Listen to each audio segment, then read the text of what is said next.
negaraku, tanah tumpahnya darahku.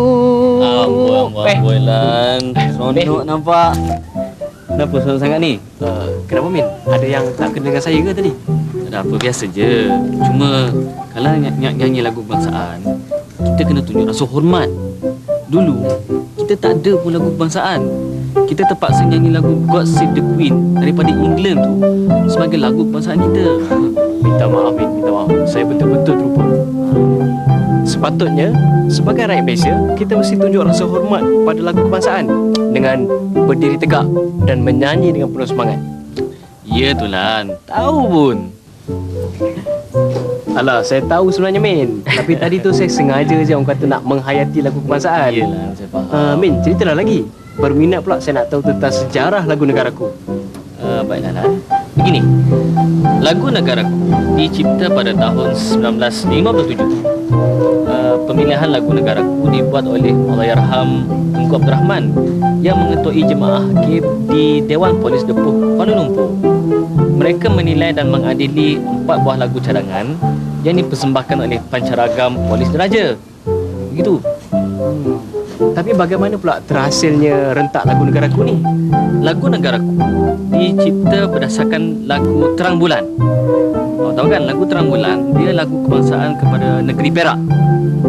Dan rentak ini dipilih kerana dia mempunyai unsur kemelayuan.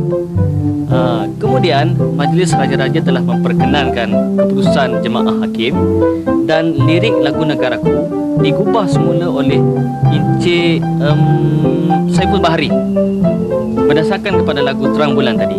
Begitulah ceritanya. Lagu negaraku dipilih daripada lagu rasmi negeri Perak, iaitu lagu Terang Bulan. Lagu ini berasal dari Pulau Mahir di Kepulauan Seychelles.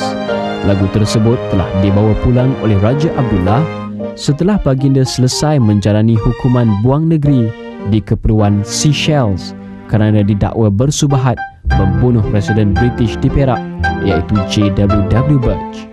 Lagu Terang Bulan adalah lagu ciptaan seorang penggubah lagu Perancis, iaitu Pierre Jean de Branger, yang kemudiannya telah diberikan seni kata dan lagu baru yang dinamakan Allah Lanjutkan Usia Sultan. Seterusnya dijadikan lagu rasmi negeri Perak, Darul Rizwan. Lagu negaraku berentak baru dipersembahkan buat kali pertama semasa sambutan ambang merdeka di Dataran Merdeka pada tengah malam 30 Ogos 2003. Lirik lagu kebangsaan negara menggambarkan kesetiaan rakyat yang tidak berbelah bahagi kepada tanah air. Lirik lagu kebangsaan juga menuntut kita supaya bersyukur kepada Tuhan, taat kepada raja dan sanggup berkorban demi mempertahankan negara. Lagu kebangsaan membangkitkan semangat patriotik dan cinta akan tanah air. Semua orang bangga dengan lagu kebangsaan negara.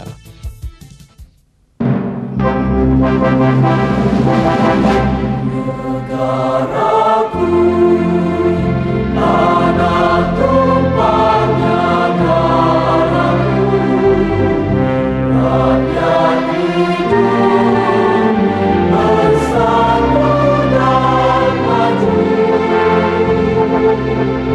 Rahmat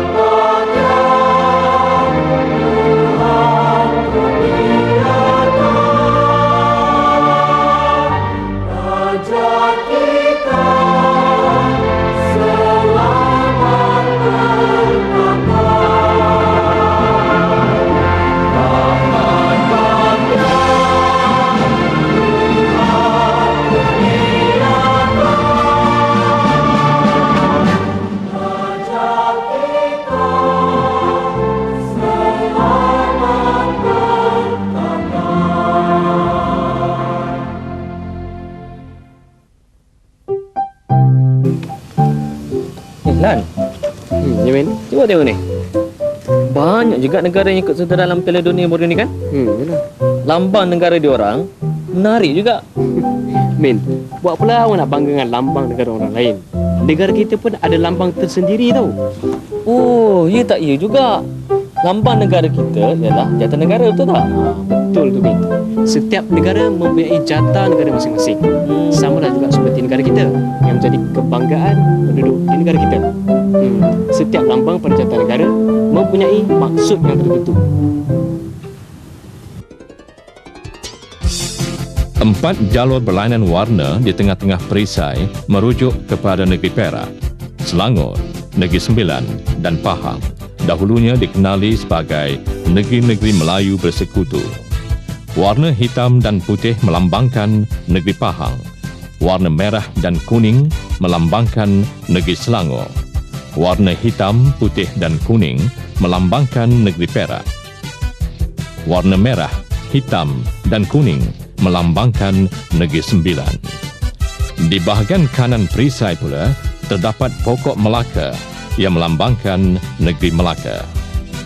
Negeri Sabah dan Sarawak dilambangkan dengan jata negeri tersebut.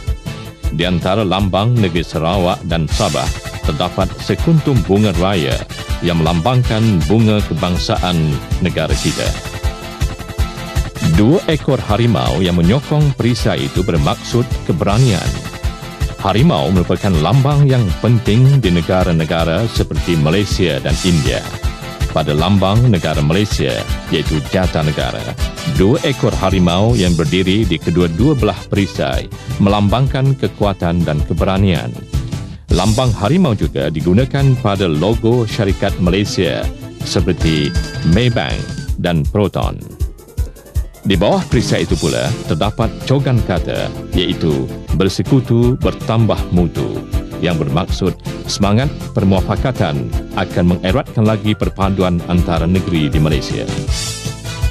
Di atas perisai terdapat bulan sabit berwarna kuning yang bermaksud agama Islam sebagai agama rasmi Malaysia dan bintang berpecah 14 melambangkan gabungan 14 buah negeri dalam Persekutuan Malaysia.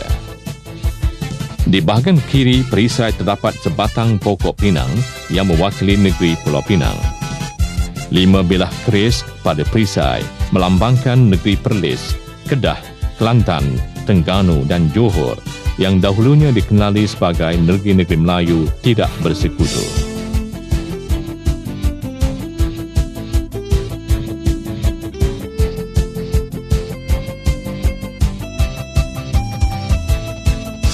Tugu negara dibina pada 8 Februari 1966.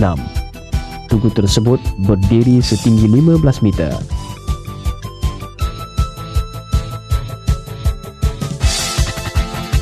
Setiap patung gangsa tugu melambangkan kepimpinan, getir, persatuan, siap sedia, kekuatan, keberanian dan pengorbanan. Diperbuat daripada gangsa dan direka oleh pengukir Austria, Felix de Welden, yang bertanggungjawab bagi Tugu Peringatan Perang USMC di Virginia, Amerika Syarikat. Pada tahun 1975, Tugu negara mengalami kerosakan teruk akibat letupan yang diletakkan oleh pengganas komunis. Min, apa signifikannya lambang-lambang negara ni? Mesti ada sebabnya kan? Setiap rakyat mesti mempunyai perasaan kesetiaan, kesanggupan untuk berkorban dan kecintaan pada tanah air. Untuk mewujudkan perasaan inilah, maka lambang negara diwujudkan. Dan kalau awak nak tahu lah, antara lambang negara kita adalah seperti bendera kebangsaan, lagu kebangsaan dan jata negara. Tujuannya macam saya sebut tadilah, untuk rakyat sentiasa bersemangat, bersatu padu dan sanggup berkorban demi mempertahankan kedaulatan negara Malaysia. Tapi ada satu lagi lambang negara yang awak tak sebut, Min. Apa pula? Saya rasa saya dah bagi tahu semua kan. Bunga raya, bunga kebangsaan kita. Ya Allah. Ish, kita duduk, Min. Okey. Alamak, macam mana saya boleh tak terlintas nak sebut tentang bunga kebangsaan?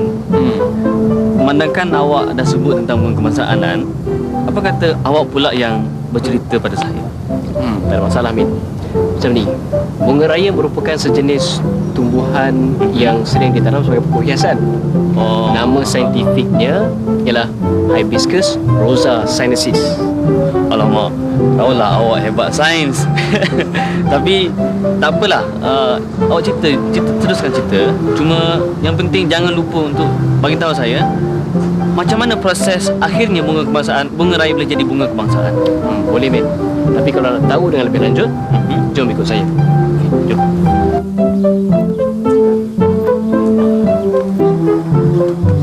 Min. Ya. Inilah bunga raya, bunga kebangsaan kita. Okey.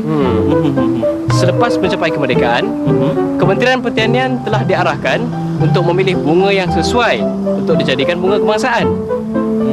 Jadi pada tahun 1958, Kementerian Pertanian telah mencadangkan 7 jenis bunga untuk dijadikan bunga kebangsaan. Banyak tu. Bunga apa yang dicadangkan tu, Lan? Antara bunga yang dicadangkan adalah bunga cempaka, bunga melur, bunga mawar, bunga teratai, bunga kenanga, bunga tanjung, termasuklah bunga raya ni. Jadi selepas perbincangan pada 28 hari bulan Julai 1960, akhirnya bunga raya dipilih sebagai bunga kebangsaan Persekutuan Tanah Melayu. Apabila Tanah Melayu bergabung dengan Singapura, Sabah dan Sarawak untuk menubuhkan Malaysia, bunga raya terus digunakan sebagai bunga kebangsaan hingga ke hari ini. Keris merupakan senjata kebangsaan Melayu yang telah digunakan melebihi 600 tahun dahulu.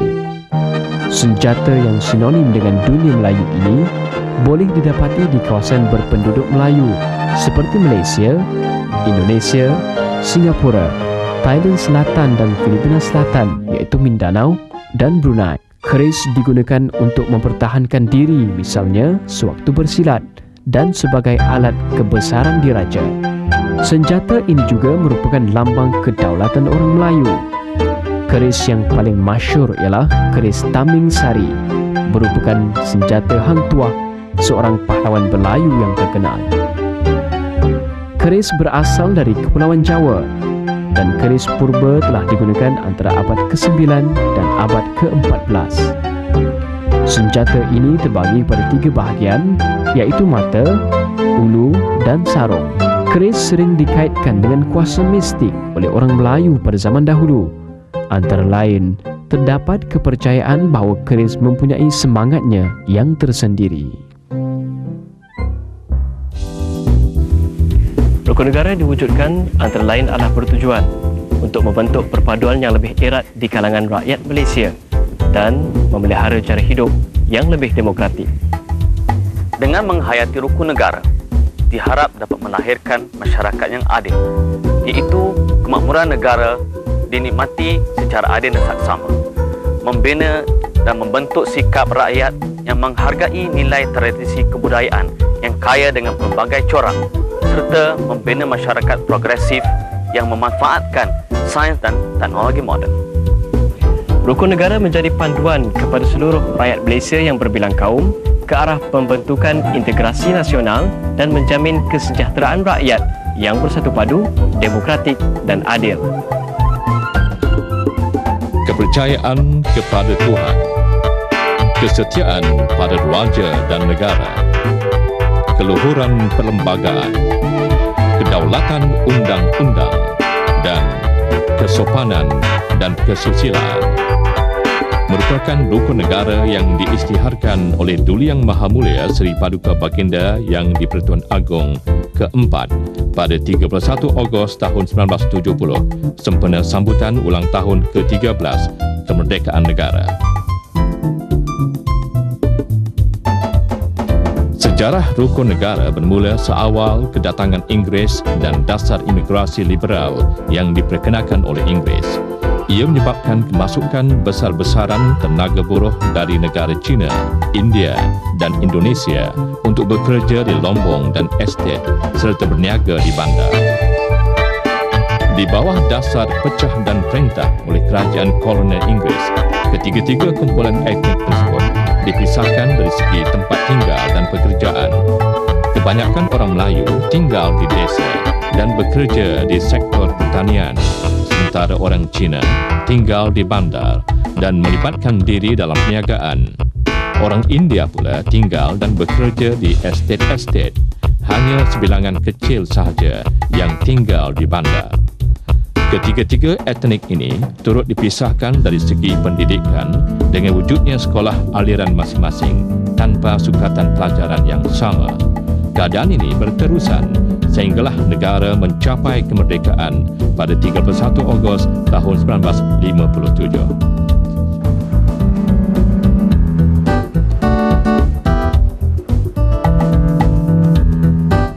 Setahun sebelum kemerdekaan, iaitu pada tahun 1956, negara kita telah dilanda kekacauan ketika perayaan pemberian taraf bandaraya kepada Pulau Pinang di Pulau Pinang. Malah perbalahan yang sama turut berlaku di Pangkor pada tahun 1960, 1966 di Bukit Bertajam dan berlaku sekali lagi di Pulau Pinang pada tahun 1967. Siri-siri kekacauan ini mengakibatkan berlakunya rusuhan